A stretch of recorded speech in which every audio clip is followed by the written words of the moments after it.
Hi, I'm Cam Edwards with another edition of Media Misinformation, and this time, once again, going to the deep well that is MSNBC.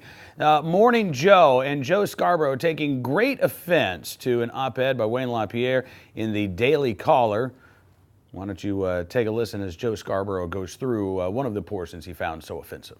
So listen to this. Stand and fight. This is what he says, and it's in the Daily Caller. After Hurricane Sandy, we saw the hellish world that the gun prohibitionists see as their utopia.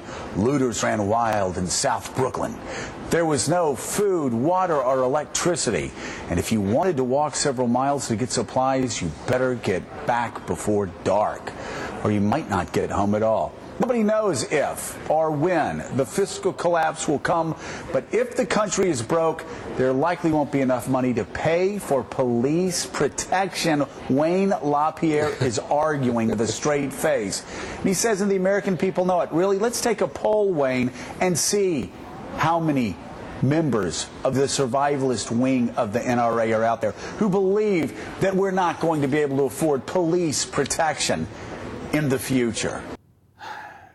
All right, Joe, here's the thing. You don't have to be a survivalist to be concerned about police and public safety budgets. As a matter of fact, 40% of law enforcement agencies around the country say they will be experiencing budget cuts this year. 60% said the same thing last year. You have police in Chicago who are no longer responding to burglaries. They're no longer responding to assaults. They're no longer responding to vandalism calls because they don't have the manpower.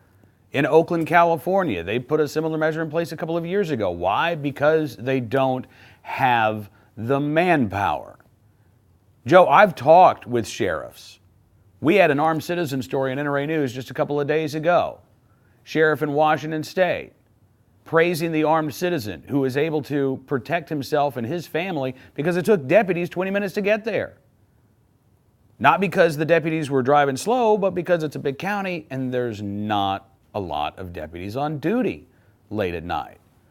Now, Joe, you can pretend that this isn't really happening, or you can try to dismiss it as the rantings of survivalists, but the bottom line is Americans all across the country for the past couple of years and for years to come are going to be dealing with the fiscal problems and the reduced public safety budgets that come from them.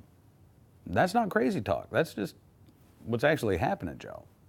All right, we'll be back with another edition of Media Misinformation before long, but in the meantime, be sure to check out NRAnews.com each and every weekday for the latest Second Amendment news and information.